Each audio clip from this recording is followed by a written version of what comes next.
व्यासपीठावर विराजमान महाराष्ट्र राज्याचे सांस्कृतिक मंत्री आमचे मित्र आदरणीय आशिष शेलारजी, आदरणीय विश्वास पाटीलजी, योगेश सोमनजी, अभिरामजी, रवींद्रजी, निरंजन डावखरेजी, मृदुलाजी आणि आमचे मित्र नरेंद्र पाठकजी, समोर बसलेल्या आदरणीय गीताताई, माझ्या सहकारी माधवीताई नाईक, सर्व मान्यवर. मी कालपासून थोडं चिंतेत होतो, कारण मी पुण्यावरून आलेलो आहे. पाठक सरांनी सकाळी 10ला कार्यक्रम ठेवला आहे. मलाच काळजी होती की समोर लोक असतील की नाही असं, कारण सकाळी 10ला पुण्यात काही लवकर एवढे लोक एखाद्या पुस्तक प्रकाशनाला येत नाही. पण तुम्हाला मानलं पाहिजे पाठक सर, हे तुमच्यावर प्रेम करणारे ठाणेकर आहेत आणि इतक्या मोठ्या संख्येने आलेले आहेत. खरंच आहे, नरेंद्र पाठकांविषयी मी खूप बोलू शकतो. ते तसे कलाकार आहेत लहानपणापासून, हे चांगल्या अर्थाने कलाकार आहेत. म्हणजे त्यांच्या महाविद्यालयीन जीवनातला मी एक साक्षीदार आहे सोबतचा. आणि त्यांनी कॉलेजमध्ये असतानाच मग कॉलेजचा अंक काढायचा, कॉलेजमध्ये नाटकात भाग घ्यायचा, कॉलेजमध्ये अनेक उपक्रम चालवायचे, अशा अनेक गोष्टी केलेल्या आहेत. आणि स्वाभाविकपणे त्याची एक एका अर्थाने वेगळ्या पद्धतीने अभिव्यक्ती आज ते त्यांच्या या प्रकाशनातनं होते. माझ्यासारख्याला तर खूप अभिमान आहे. म्हणजे मी त्यांचं सगळं बरोबर लहानपण बघितलेलं आहे, त्यांची कौटुंबिक पार्श्वभूमी बघितलेली आहे. मी त्यांच्या घरी अनेक दिवस, महिने राहिलेलो आहे. इतके आमचे कौटुंबिक संबंध या विषयातले आहेत. आणि त्यांचं कुटुंब, दयावहिनी, त्यांच्या दोघी कन्या, आज आपण बघतोय दोघी कन्या इकडनं तिकडनं बरोबर व्यवस्थित आहेत. इतक्या चांगल्या पद्धतीची आई, त्यांचे वडील, त्यांचे बंधू, हे सगळे एका अर्थाने एका सांस्कृतिक विश्वामध्ये जगणारं हे कुटुंब आहे.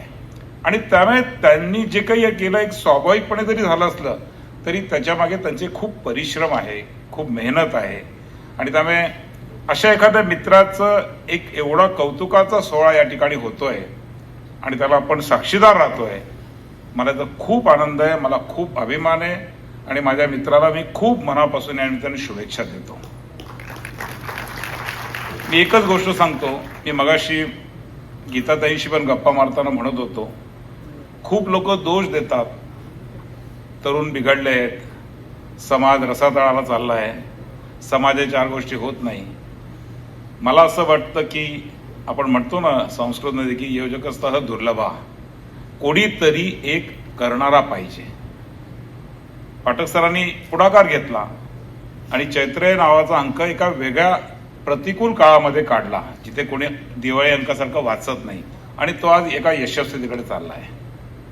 बंधू भगिनींनो, मला एवढंच सांगायचं आहे, अशाच प्रकारचे योजना करणारे, पुढाकार घेणारी समाजामध्ये माणसं पाहिजेत. आशिष शेलार समोर बसलेत, त्यांचं कौतुक करावं तेवढं कमी आहे. ते सांस्कृतिक मंत्री आहे. कोणीतरी आता मगाशी म्हटलं की ते सलग बसलेले आहेत. ते सलग बसतात, ऐकतात, पेशन्स खूप आहेत. असा एकमेव सांस्कृतिक मंत्री असेल खरं म्हणजे विश्वविक्रम करणारा, की त्यांनी एका वर्षामध्ये 1200 पेक्षा जास्त सांस्कृतिक कार्यक्रम सांस्कृतिक विभागातनं केलेले आहेत. एका वर्षात 1200 कार्यक्रम. त्याला आवड लागते, मनापासून लागतं. केवळ काय आता मंत्री आहे म्हणून 4 गोष्टी केल्या पाहिजे असं नाही आहे. तर अशी एक व्यासपीठ या ठिकाणी आहे. मी शेवटी एवढंच सांगेन की संधी देणारं व्यासपीठ पाहिजे असतं. मी पुणे पुस्तक महोत्सवाचा माझा उल्लेख झाला, त्याचा एक प्रसंग सांगतो आणि मी थांबतो. जेव्हा पुणे पुस्तक महोत्सव पुण्यात करायचा विचार झाला तेव्हा अनेक मित्र भेटले, नाही रे आता पुण्याला पुस्तकांना फार दिवस चांगले नाही आहेत.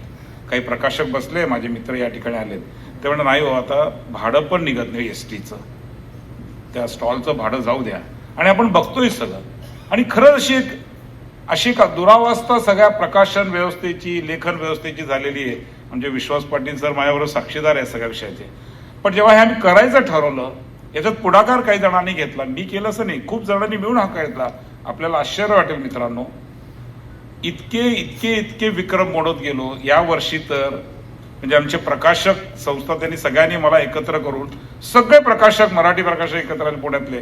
त्यामुळे राजेशजी आम्हाला तुमच्याबरोबर वेळ घालवायचा, तुमचा सत्कार करायचा आहे.